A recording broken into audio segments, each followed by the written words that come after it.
Hi sir. Hi అండి. మీ పేరు? వీరప్రకాష్ అండి. ఆంధ్ర? ఆంధ్ర అండి. రాయలసీమ. సార్ రాయలసీమ. రాయలసీమ. ఇప్పుడు ఏపీలో నెక్స్ట్ సీఎం ఎవరు అనుకుంటున్నారు? మాకైతే జగనే అనుకుంటున్నాం. ఎందుకు జగన్ ఏం సరిగా పరిపాలించట్లేదు అంటున్నారే? లేదండి, జగన్ వచ్చేసి బెనిఫిట్స్ అంటే ఎస్సీ, ఎస్టీ, బీసీ మైనార్టీలకి బిలో ఫ్యామిలీస్కి బాగున్నాయి. అవునా? అవును. అంటే వ్యవసాయానికి కానీ, నాడు నేడు కానీ, హెల్త్ కానీ బాగుంది. ఓకే, ఇప్పుడు సంక్షేమ పథకాలు ఇచ్చిండు కాబట్టి మళ్ళీ ఆయనే కావాలంటున్నారా? అవునండి.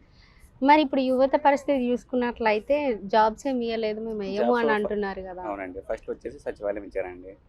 తర్వాత అయితే ఇంకా ఏమి ఇవ్వలేదండి. మరి రీసెంట్గా గ్రూప్ 1, గ్రూప్ 2 అవి నోటిఫికేషన్ ఇచ్చారు. సో ఇప్పుడు ఎలక్షన్స్ ముందే నోటిఫికేషన్స్ ఇస్తున్నారు కాబట్టి మళ్ళీ జాబ్స్ ఇచ్చే అవకాశం ఉన్నదంటారా?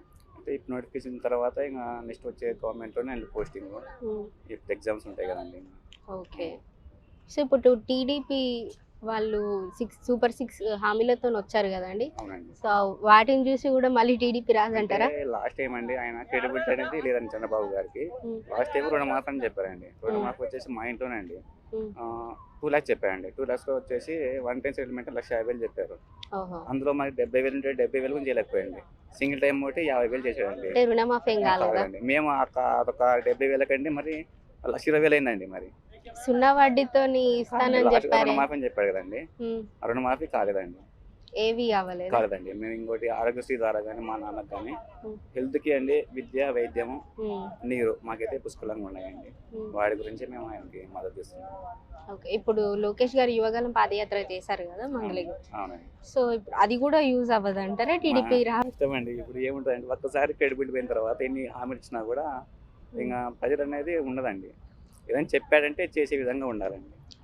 కానీ బాబు గారు జైలుకి వెళ్ళారు కదా, దాని వెనుక వైసీపీ వాళ్ళ హ్యాండ్ ఎక్కువ ఉంది అని అంటున్నారు. దీనిపైన మీ ఒపీనియన్ ఏంటి? మన ఒపీనియన్ అండి, గవర్నమెంట్ ఎవరు ఉంటే ఫస్ట్ ఏమైనా జగన్ గారిని వేశారు. ఇప్పుడు పాలిటిక్స్ లోన, సెంట్రల్, స్టేట్ లో ఎవరికి అనుకూలంగా వాళ్ళు మార్చుకుంటారు. దాని మీద అయితే మనమైతే సెపరేట్ కావాల్సిన అయితే అవసరం అయితే లేదండి. ఓకే, ఇప్పుడు రీసెంట్ గా షర్మిల గారు కాంగ్రెస్ లో పార్టీ విలీనం చేయడం జరిగింది కదా. సో ఇప్పుడు ఆ పార్టీ వాళ్ళతో చేయి కలిపింది కాబట్టి ఇక్కడ తెలంగాణలో వచ్చింది కదా. అవునండి. సో ఈ ఎఫెక్ట్ తోని మళ్ళీ తెలంగాణని బేస్ చేసుకొని ఆంధ్రప్రదేశ్ లో షర్మిల గారిని పోటీ చేయించే అవకాశం ఏమైనా ఉన్నదంటారా? ఏమండి, మనకైతే తెలియదు కదండి. ఆయన చెప్పే ఇంకా ఏం చెప్పలేదు కదండి. ఇంకా చెప్పారు అంటే రాహుల్ గాంధీ గారు కానీ ప్రియాంక గాంధీ గారు పర్యటిస్తా అని చెప్పారు, ఇంకా మాట ఇచ్చారు. వస్తే రేపు ఎలక్షన్ వస్తే తెలుస్తుందండి. ఒకవేళ తాను ఎలక్షన్ లో పార్టిసిపేట్ చేసినట్లయితే వచ్చే అవకాశం ఉందంటారా అధికారంలోకి? కష్టమండి, ఆంధ్రప్రదేశ్ చేసి కాంగ్రెస్ అంటే చాలా కష్టం. ఓన్లీ పొత్తు టీడీపీకి జనసేనకి. ఇప్పుడు టీడీపీ జనసేన కలిపి ఎన్నికల్లోకి వస్తున్నాయి కదా, ఒక పర్సెంటేజ్ ప్రకారం మనం డివైడ్ చేసుకుంటే ఏ పార్టీకి ఎన్ని సీట్లు వచ్చే అవకాశం ఉంది? మనకి రాయలసీమలో వచ్చేసి ఎక్కువ అంతా వైఎస్ఆర్కే ఉంటారండి ఎప్పుడైనా సరే. కోస్తా ఆంధ్ర అయితే ఇంకా చెప్పలేమండి. ఓకే, థ్యాంక్ యూ అండి.